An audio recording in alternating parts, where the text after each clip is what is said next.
a picture from this summer on my friend's farm, and I had that same feeling. I had the same connection to the land, and you can see what happens to colors over time. All right, the next slide. So, right? I get excited just when I see that.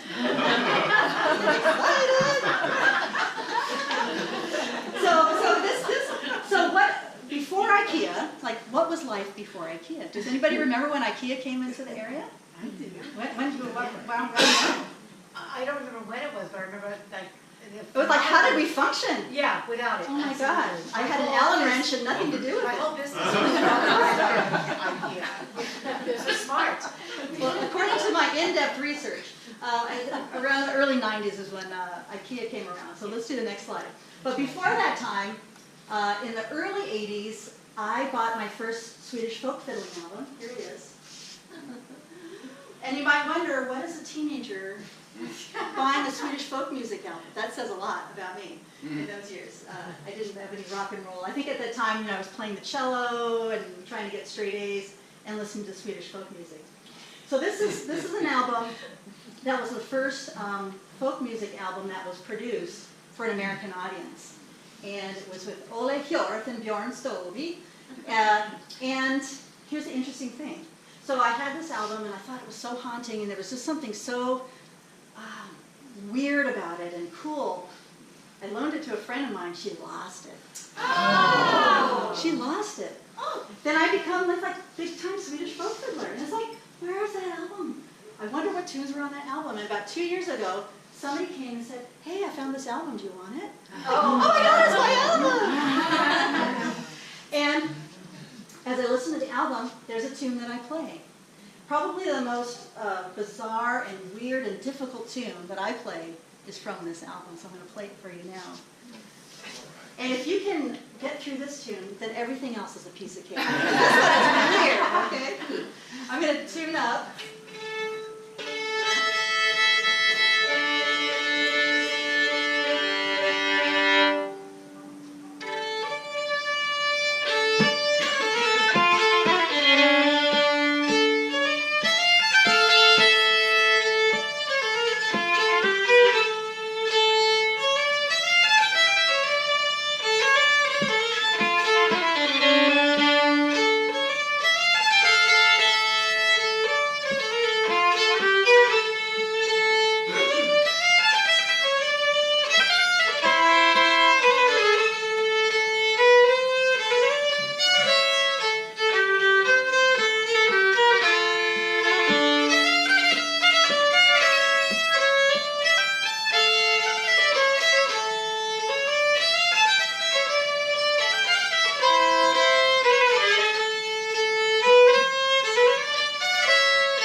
So what did you hear in that tune that was different, or what seemed strange to you? I heard the cadence of the language.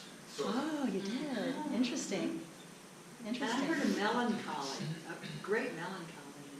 Yeah. Those dark, dark nights. I heard there didn't seem to be any pauses in the music. It seemed that I kept wanting a pause. My Western. This is a good one to clean house to. Yeah.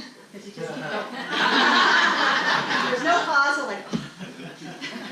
I heard the echoes of the nickel harpa. Oh, you did.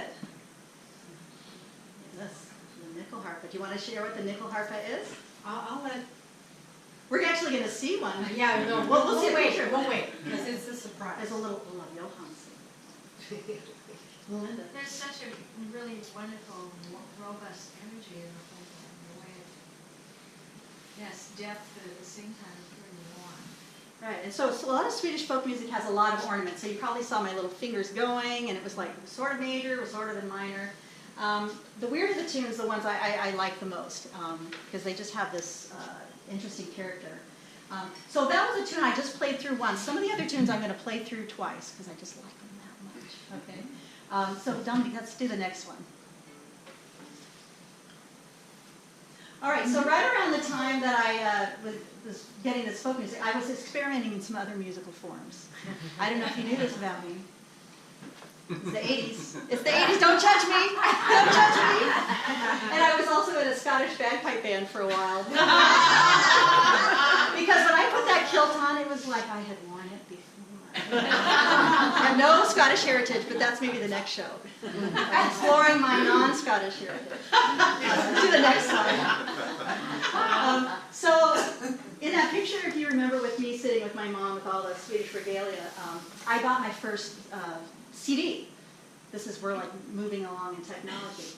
And there was a song on this CD that really moved me. And so this is at that point when I got the violin that I inherited from my grandfather, and I got it fixed up. And so I'm going to try and teach myself this song. It's called Summer Waltz. And this is a modern, a more recently composed tune. And this was the beginning of the journey. Me by myself, sounding like crap, playing this tune. It sounds better now. But at the time,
What was the previous one?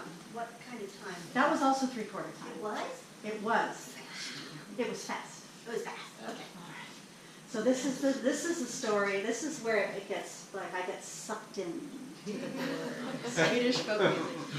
And so I had been playing cello with a gentleman that was playing hurdy-gurdy, but he also played the nyckelharpa.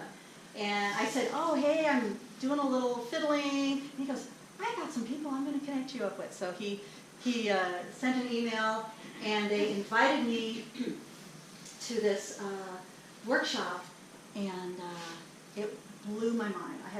I had listened to a little of the music, but I just was swimming. Okay, swimming. I can't do it. So let's do the next. So Dominique's going to connect us to a specific video. So my first Swedish folk fiddling workshop, and this is where like the fiddler from Sweden or Norway comes, and they sit down, and everybody sits in a circle, and we literally learn the tune by ear, as if it were 150, 200 years ago. And so this was a workshop. I'd been barely playing, so I was kind of scratching around.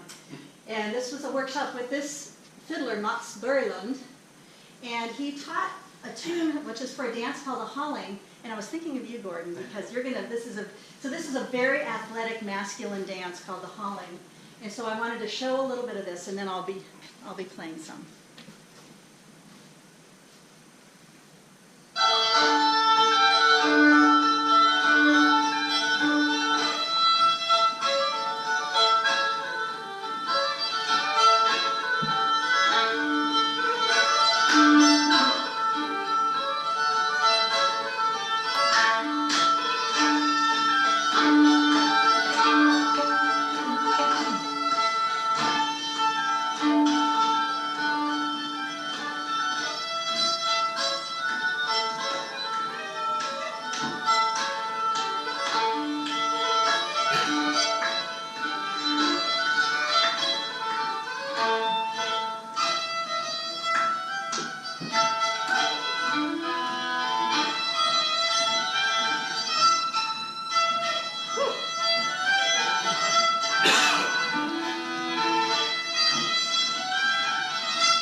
when I thought he was starting to get dizzy. I know, wow, right? So I'm going to retune my instrument, and I'm going to tune my G string up to an A, and it's called the A bass, and it creates a whole different resonance.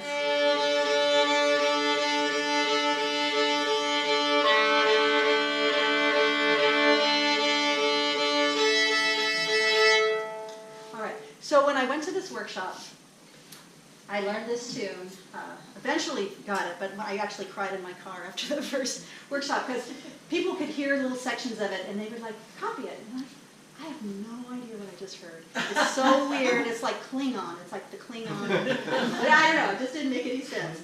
So I'm going to play 2 tunes in a row, kind of stuck together. The first one, I don't even know the name because I learned it actually off this video. But I've heard him play it. And the next one is the one I learned in the workshop. Okay, and they're both humming. So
I'm having a personal summer right now. I think that tune is hot. I love it.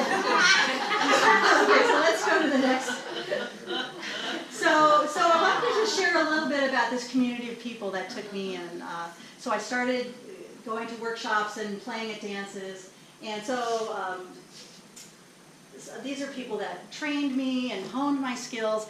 And what's really exciting is now I'm the leader of this group. Now I'm the lead fiddler. And now the tradition's been passed on to me. So some of the people have moved away. Some people have become ill. And so now what's really exciting is it's on me. It's on me. But I just wanted to give some gratitude to this community of people because it's such a unique way of learning music. You know, that they didn't charge me for lessons. You know, I came and and now I feel like it's my time to give back. Is this in Sweden? This is in Culver City. And I've got flyers because I want to just invite you to some of these dances. All right, so let's do the next. Yay! So, had amazing experience with World City, with the Music Center, bringing in Vesson, who is about the most famous Swedish folk music group. We see here. And we brought our local dancers, our performance group, to dance.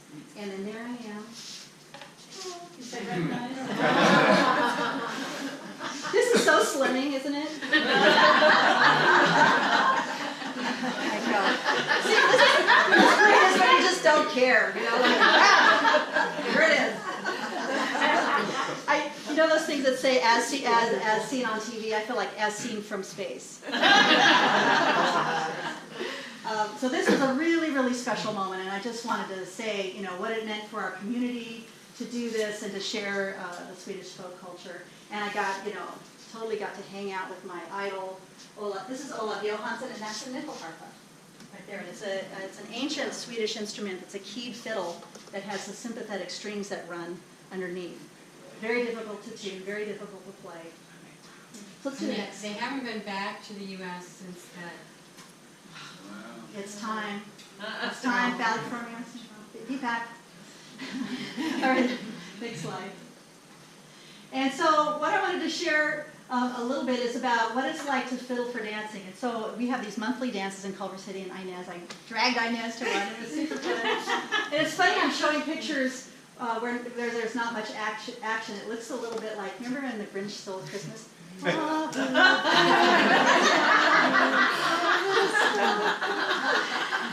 little like that, actually. We just really like each other, and it's a nice place.